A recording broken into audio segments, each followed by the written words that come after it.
Welcome to the root of all success with the Real Jason Duncan, a podcast that explores how the world's most powerful entrepreneurs unlocked success and how their stories can help you do the same. A successful educator turned entrepreneur, Jason has built multi-million-dollar businesses that have been featured in Inc. magazine and Entrepreneur magazine. His life's mission now is helping entrepreneurs live what he calls #the exit lifestyle. Introducing TEDx speaker, mastermind leader, author, entrepreneur, cigar aficionado, motorcycle enthusiast, and host of The Root of All Success, the Real Jason Duncan. The Real Jason Duncan. Hey, welcome back to another episode of The Root of All Success. It's me, JD. Thank you for being here and Happy New Year. I'm recording this on the 10th of January, so we're only 10 days into the new year. And I don't know exactly when this is going to be scheduled to be released, but I'm grateful that you're here. I'm going to share some personal information with you today. So this podcast today is going to take a break from the norm. I'm going to share with you a little bit about what's been going on in my life over the last, 90 to 120 days since, I guess, really the beginning of October last year.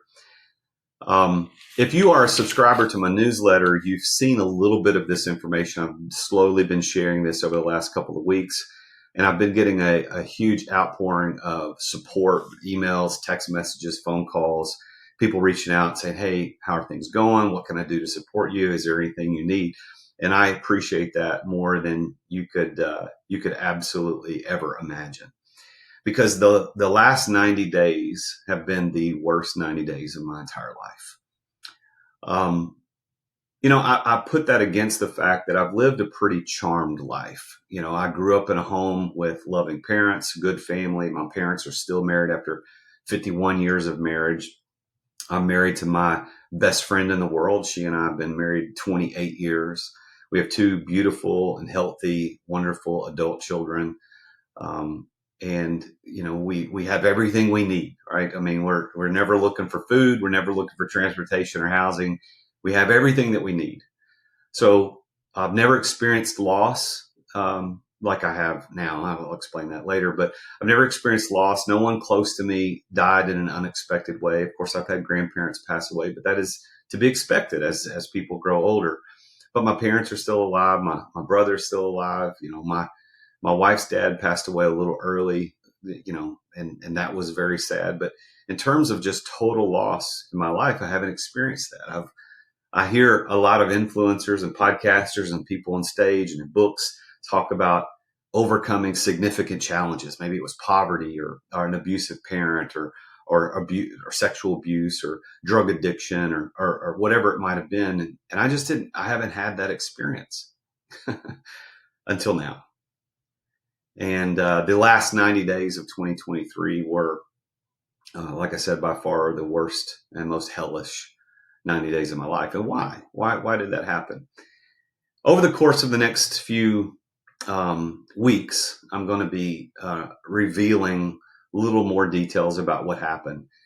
Today's podcast is not necessarily about the details of what happened, but more about what I've learned. And I'll kind of say it this way. The last 90 days for me have, I've got some notes on the screen I'm going to be referring to just so that I don't leave anything out. But the last 90 days of 2023 was a business challenge that I never saw coming, that led to an outcome that I could have never anticipated. And I'm still reeling from it. I feel like I've been in the eye of a Category 5 crap storm. I'll just say it like that, clean it up a little bit. But a Category 5 crap storm for the last 90 days. And I don't want this podcast to come off sounding like it was not anything that I had to do with or it wasn't my fault. Although there is plenty of blame to pass around, and I could share in a personal conversation exactly why it happened. I do accept the responsibility for my part of that. But for the most part, This did not happen because of things that I did or didn't do necessarily. And that's probably what makes it even more painful, is that I'm having to deal with the fallout of something that I didn't necessarily cause or create. And that fallout is affecting nearly every aspect of my life, my relationship with my wife, my relationship with my friends, my health, my faith, my emotional state. Everything has been affected by this. Now, I'm here to say, just to kind of keep this on the positive note, is that my relationship with my wife and my kids and my friends is all still healthy and good. I'm so blessed that I have such a supportive wife. Blessed that I have supportive friends who've reached out to me and expressed concern and have supported me with prayer and with counsel, wise counsel that I needed. And it's times like these that I realize what King Solomon said in the book of Proverbs about there is wisdom in many counselors, because I've needed them over these last 90 days. I had a good friend of mine reach out to me on New Year's Day, and I guess I've only posted on Instagram once in the last 90 days. Now, if you follow me on Instagram at the Real Jason Duncan, which you should go do, you'll see lots of posts, daily posts, in fact, of me interviewing other people on my podcast. And my team handles that. I have not been posting those, but they're just interviews of me, just clips of interviews of me interviewing people on my podcast. But in terms of posting personal information or me out hanging out with friends or just a post of me walking in the morning or exercising, I haven't done any of that because, frankly, I haven't had the energy to do it, nor have I had the attention to pay attention to that. But on New Year's Day, I posted a little bit more of a personal. It wasn't even a picture. It was just, hey, last night has been tough. I'm really excited that the new year's here. I'm looking forward to a new year. And I had a friend reach out to me who possibly listens to this podcast. So if it's you, you'll know who you are. But we got together that day and we went for a drive. And he said, hey, so what's going on? And I shared with him what's been happening. He was shocked, couldn't believe it. And he said, well, what have you learned? And fair question, but I was still so much in the middle of the trauma, reeling from the trauma, that I hadn't really contemplated what I had learned. And, but this week I actually sat down, this being the first full work week of 2024. I sat down and started to write out, what are the lessons that I've learned? What have I learned in my time in hell? Because the last 90 days have been hell. And I was an unwilling participant in it, but I had to participate because there was no other way around it. And so I've come up with 10 lessons that I've learned, and I'll share with you briefly all 10. I'm not going to go into depth into all of them. I am going to go into depth on one today, which is actually going to be the content of my newsletter, Success and Balance Weekly, that's going to come out next Wednesday on the 17th of January. And if you haven't subscribed to my newsletter, I would recommend you go do that. So go to therealjasonduncan.com and just scroll to the footer, and there's a little button there that says newsletter, and you just put in your name and your email, and you get the newsletter. And I send out one newsletter per week, and then I probably send out 4 or 5 emails a week on a regular basis, mostly just here's recaps of podcasts, here's some resources you might need. But one a week, every Wednesday, I send out a newsletter of content that I write personally. And so the newsletters over the next several weeks are going to be about the lessons that I've learned. So here are the 10 lessons I've learned through my time in hell and the terrible ordeal that I've had.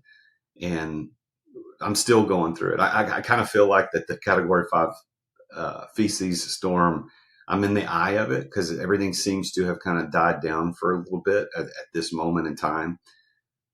But I suspect that it's going to continue to blow up over the next 4 to 5 months. This is not over. It's going to continue. But I want to share with you these lessons. So here are the lessons that I've learned. Number 1, I've learned trust, but verify. Trust, but verify. Probably one of the fundamental lessons that I've learned is the importance of trust with a dash of caution. Trusting people is crucial, of course, but it's equally important to verify that trust. And blind faith can lead to unexpected challenges. And it's a balance that I'm determined to strike moving forward. And I'm going to dive into that deeper, maybe on a future podcast. It was actually the subject of the newsletter that came out today. The second lesson I've learned is temper your ambitions. And I'm going to talk more about this in this show today, but I'm going to go through the rest of the top 10 lessons that I've learned first, just real briefly, and then I'm going to come back to that one, temper your ambitions. Lesson number 3 that I've learned is recognize the poison of self-consciousness. Caring too much about what others think can be a silent poison that affects our happiness. It affects our choices. And I've realized the importance of staying true to myself and focusing on the opinions only of those who truly matter to me, like family and close friends. And of course, God. He's my main audience that I want to please. One of my life goals is to have lived a life that pleased Jesus and my wife. Like, those are my two main audiences that I want to please. Lesson 4 is understand the truth about debt and leverage. My perspective on debt and leverage has evolved significantly throughout this process, because let's face it, anytime you have business troubles, you probably have financial troubles. And that's exactly what's happened to me. Now, my perspective isn't about never borrowing money, but it's rather I want to look at using it more wisely than I have in the past. And there's this sweet spot between avoiding debt and avoiding debt entirely and recklessly over leveraging. And finding balance, I think, is the key. So lesson number 5 is appreciate the importance of leverage in business relationships. I've learned through this ordeal, and others like it, although nothing has been even close to this, but I've learned that having leverage in business relationships is vital. And allowing others to hold on to too much power can lead to undesirable outcomes. It's crucial to remain in a balanced, dynamic relationship to ensure mutual success between you and the people you're in business relationships with. And there's so much about that I've learned. Number 6, I've learned to discover the power in exercising your true purpose. And what I've learned here is that exercising your true purpose doesn't always mean that you're going to make a massive impact on the world. It can be just about making a positive difference in your corner of the world, whether it's through your work or your daily actions. It's really boils down to quality over quantity. Lesson 7 that I've learned is harness the power of mindset. I've done a deep study into mindset over the last year and a half, and I think that this situation is my final exam. And mindset matters. And over this past year, diving into mindset and how it impacts our lives, I've realized how important it is. It's incredible how our thoughts can shape our reality. And developing a resilient and positive mindset is a game changer. And it's, even though I've had some very, very depressing days and some moments of absolute anguish, it's harnessing the power of my mindset has really been the one thing, not the one thing, but one of the top things that's helped me make it through this. Lesson number 8 is uncover the secret about loyalty and betrayal. Loyalty, I've learned, isn't always what it seems. And people that you think are loyal may not stand by you in times that are challenging or struggle. And it's essential, I've learned, to test that loyalty and to understand who truly has your back when the going gets tough. Lesson number 9 is value the importance of financial reporting. In the world of business, which this whole problem is business focused, I believe that financial reporting and financial numbers is key. And keeping a close eye on those numbers can help you make a difference and make informed decisions and avoid potential pitfalls. And it's a lesson that I've learned the hard way.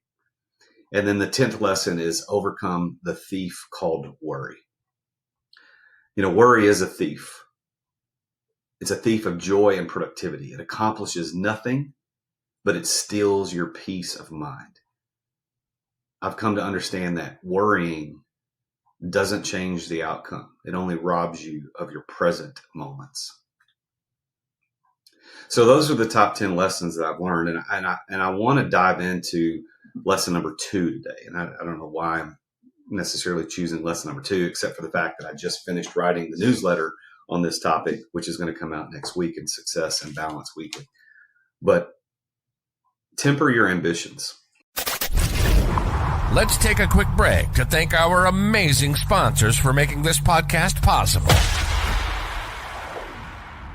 As an entrepreneur, I know that you have to deal with sales on a regular basis. I mean, every entrepreneur does. And if you aren't paying attention to sales as an entrepreneur, you're not going to be an entrepreneur for very long.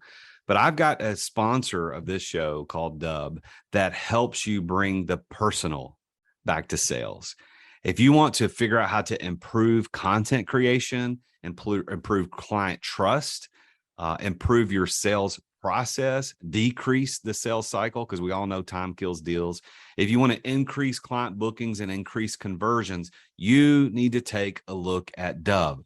There's a special offer for Dub for listeners to The Root of All Success at therealjasonduncan.com/Dub. And that's DUBB. What Dub does, I've been using this for years. I'm a huge fan, and I'm so honored that they're our primary sponsor of the podcast. But they have helped over 60,000 businesses around the world communicate better, to make sales easier, to make sales more personal. And Dub is built for growing teams. I mean, you can set up video emails, you can set up custom onboarding, you can do admin reporting, anything you need around video and sales and automation.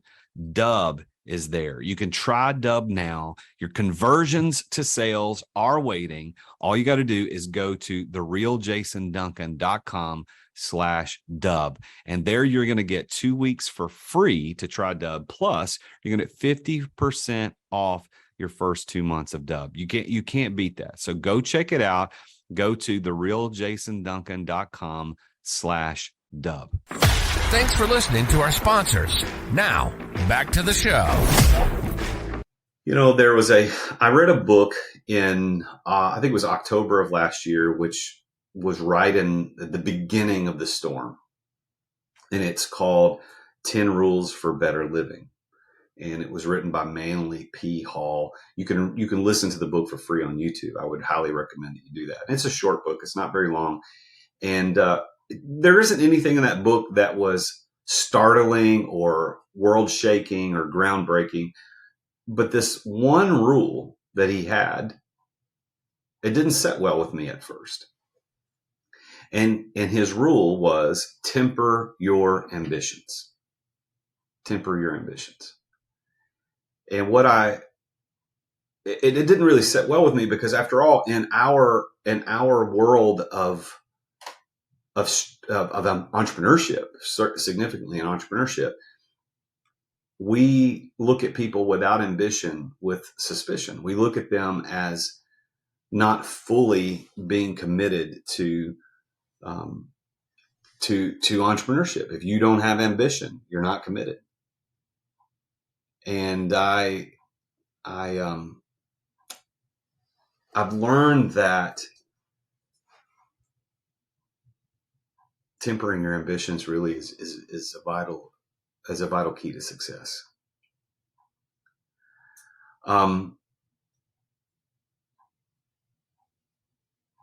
You know, it's difficult to talk about. It really is, and I'm being more transparent and I guess open in this podcast than I ever have in the past. But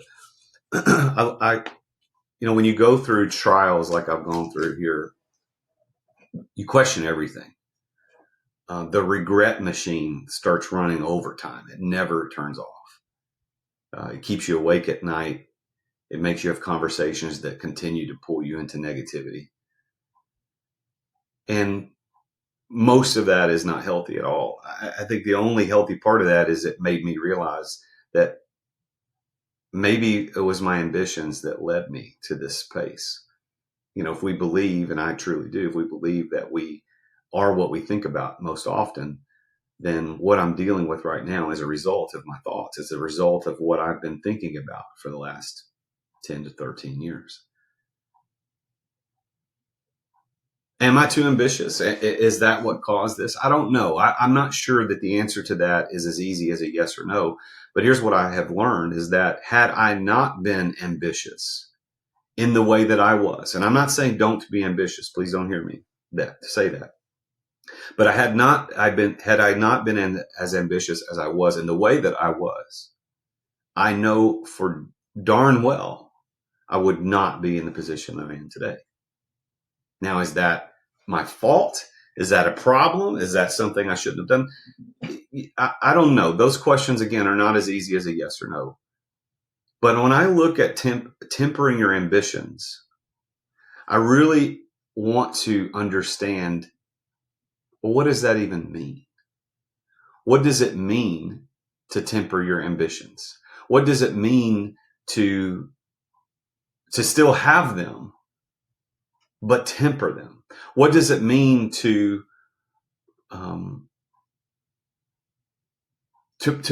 balance out ambitions? And I want to look something up here on my computer because I want to make sure I'm doing this. I'm saying this right, because I don't want to get the words wrong where you hear me wrong. I want to be very clear. I'm not saying in everything I'm talking about that ambition is not what you should have, because I believe ambitions are good, but I think tempering them is better. And I've learned this in the aftermath, although I don't know that I'm totally over the storm, but I've had this profound clarity about this. And I confess that my ambitions have led me into a life of complexity that I do not enjoy. And my pursuit of large-scale influence and material success nearly cost me what truly matters in my life. And this period that I've gone through wasn't just a business challenge. It was a life-altering experience that has forced me to reassess everything. And you know me, if you've listened to this podcast long enough, you know that the message about anti-hustle culture is nothing new for me. The hustle culture that's so prevalent in today's society promotes a narrative of nonstop work where success is measured in followers, dollars, and in public admiration. And I have discovered that narrative is deeply flawed. In Plato's Republic, which is a huge thing to read and to absorb, he records that in a conversation that Socrates was having with other people of the time, other wise men of the time, they were all looking for the definition of justice. What does justice mean? And many proposed their definitions, and he said, no, that's not right. No, that's not right. And Socrates defined justice as this: minding your own business. And sometimes, more often than not, actually, entrepreneurs don't mind their own business.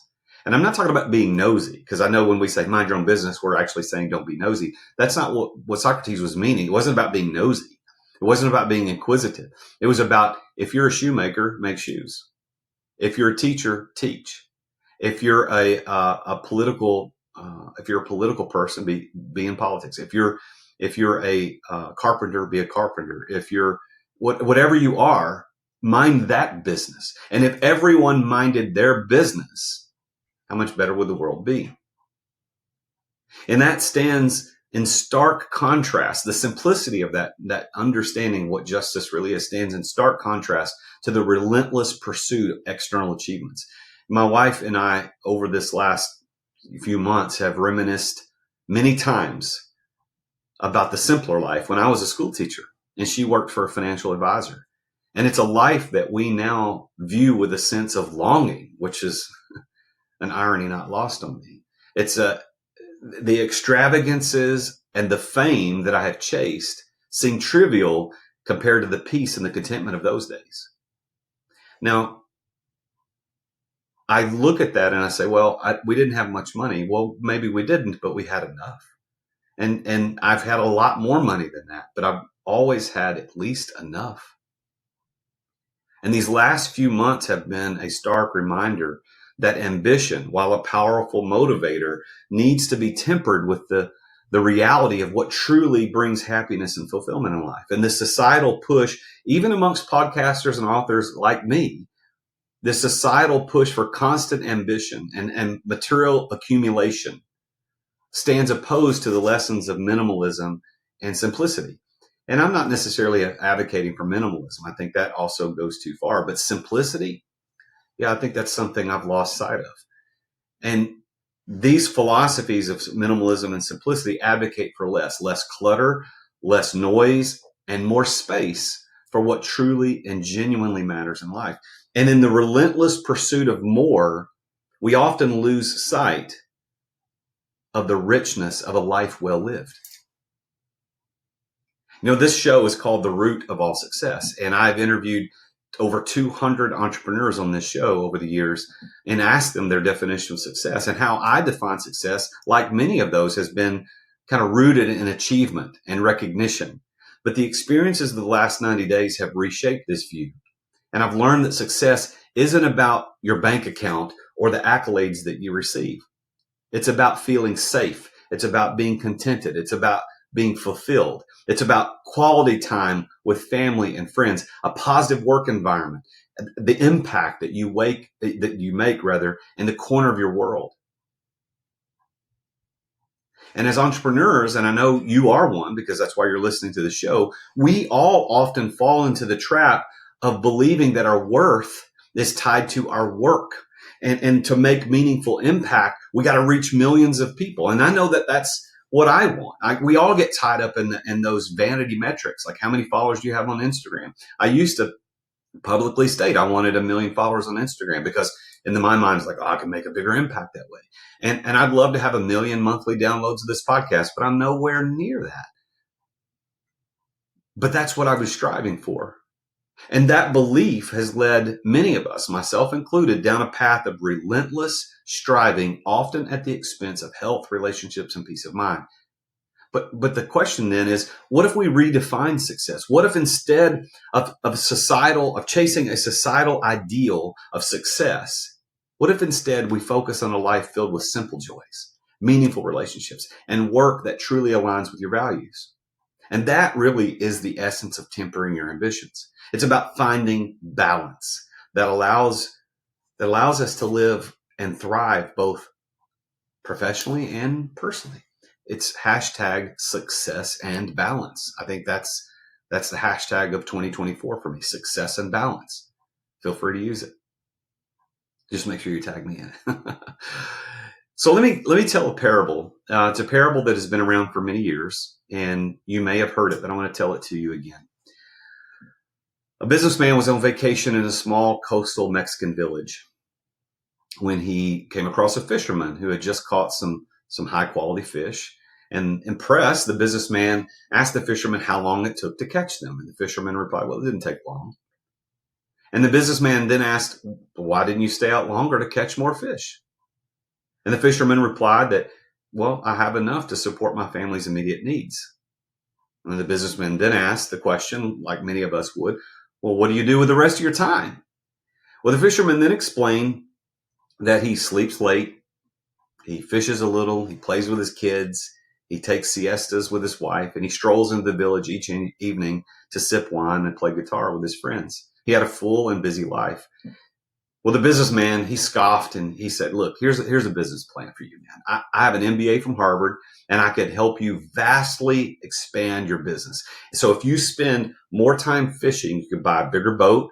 And with the increased profits, you can eventually buy a fleet of boats. And instead of selling to the middleman, like you're doing now, you could sell directly to the processor. And eventually you could open your own cannery and you would control the product. You control the processing. You control the distribution.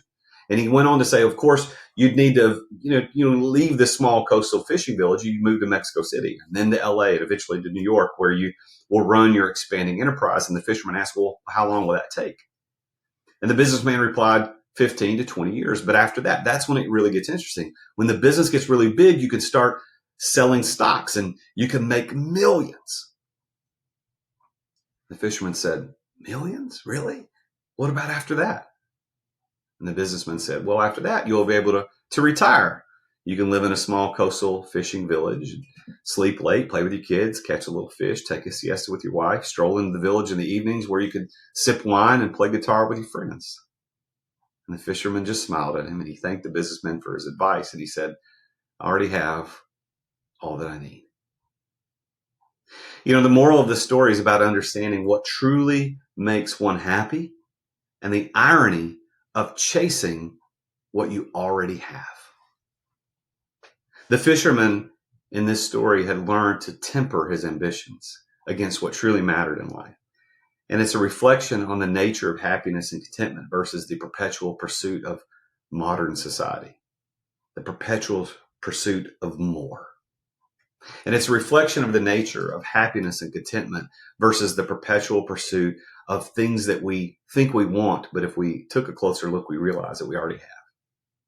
Now, I don't want you to think that this means that I'm taking a step back from entrepreneurship or business coaching or authoring or podcasting or speaking on stages. No. Despite the profound lessons that I've learned about tempering my ambitions, my commitment to entrepreneurship is unwavering.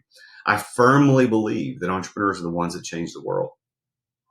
I believe it's a path to financial success and a journey towards realizing your true potential and living the life that you truly desire. It's about creating value. It's about making a positive impact in the world and achieving personal freedom, but not at the expense of what truly matters.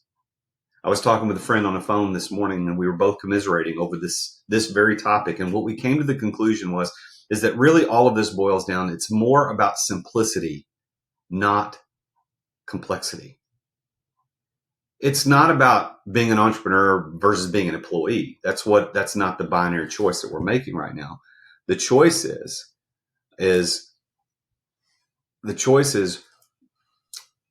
are we choosing simplicity or are we choosing complexity? Why complicate things in pursuit of making a huge impact in the world? Why not instead strive for simplicity in your venture, whatever it is? Why not strive to impact the people and the places in your corner of the world rather than trying to affect millions of people? Why do we need to affect tens of thousands or hundreds of thousands of people if it costs us what truly matters in life? Is the stress worth it? I don't think so. Now, don't get me wrong. I believe that we as entrepreneurs have the ability to change the world one innovation at a time. And this entrepreneurial spirit drives progress, fosters creativity, opens doors to new possibilities, and it's a force when harnessed with intention and balance. It can lead to extraordinary achievements without sacrificing what we hold dear. And through what I teach with Exit Without Exiting, I've always championed the idea that you can enjoy the fruits of your entrepreneurial success while leading a fulfilling and balanced life. The strategy isn't about stepping away from ambition. It's about embracing it wisely. It's about building efficient systems, empowering teams, and creating a business that thrives, even as you reclaim the time and energy for life's other passions. And these recent trials that I've had in my business over these last 90 days have caused anger, frustration, sleeplessness, stress,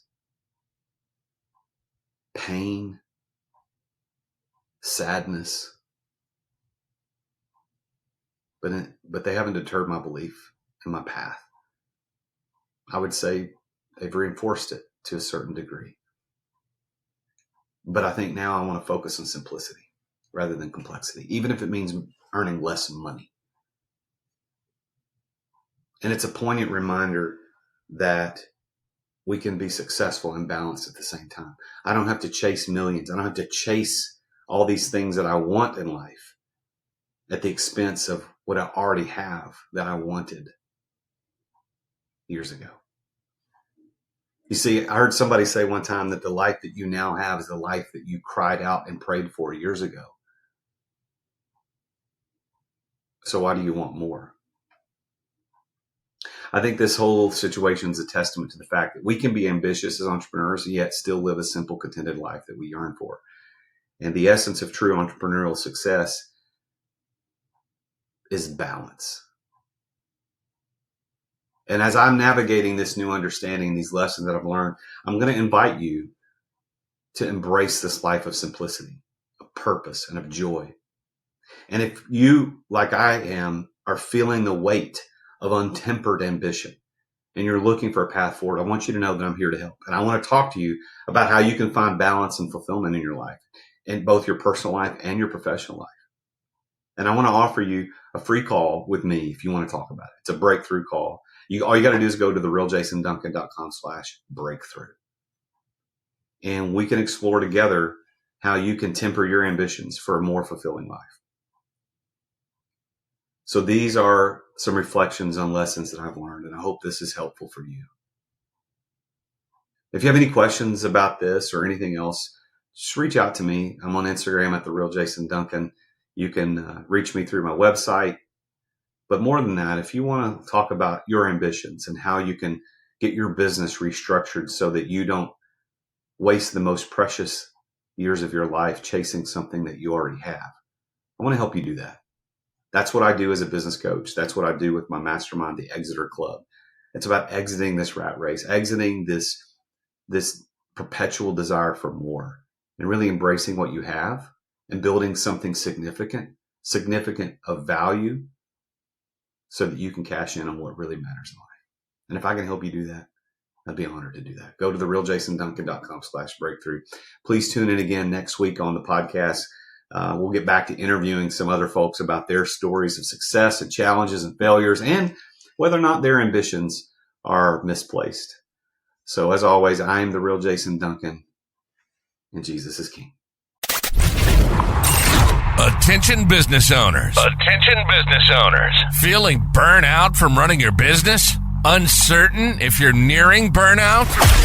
Take our free 10-question business burnout test at businessburnouttest.com to discover where you stand. With just 10 quick questions, you'll learn how to immediately begin making changes to regain freedom and success. Cut your daily operations time in half. Improve your quality of life and prepare your business for your future exit without losing revenue or profit. Visit businessburnouttest.com now and take the test. Thank you for listening to another edition of The Root of All Success with the real Jason Duncan. If you've enjoyed this week's episode, visit therootofallsuccess.com to access the show notes and other helpful resources. Follow Jason on social media at The Real Jason Duncan. See you again next time here on The Root of All Success.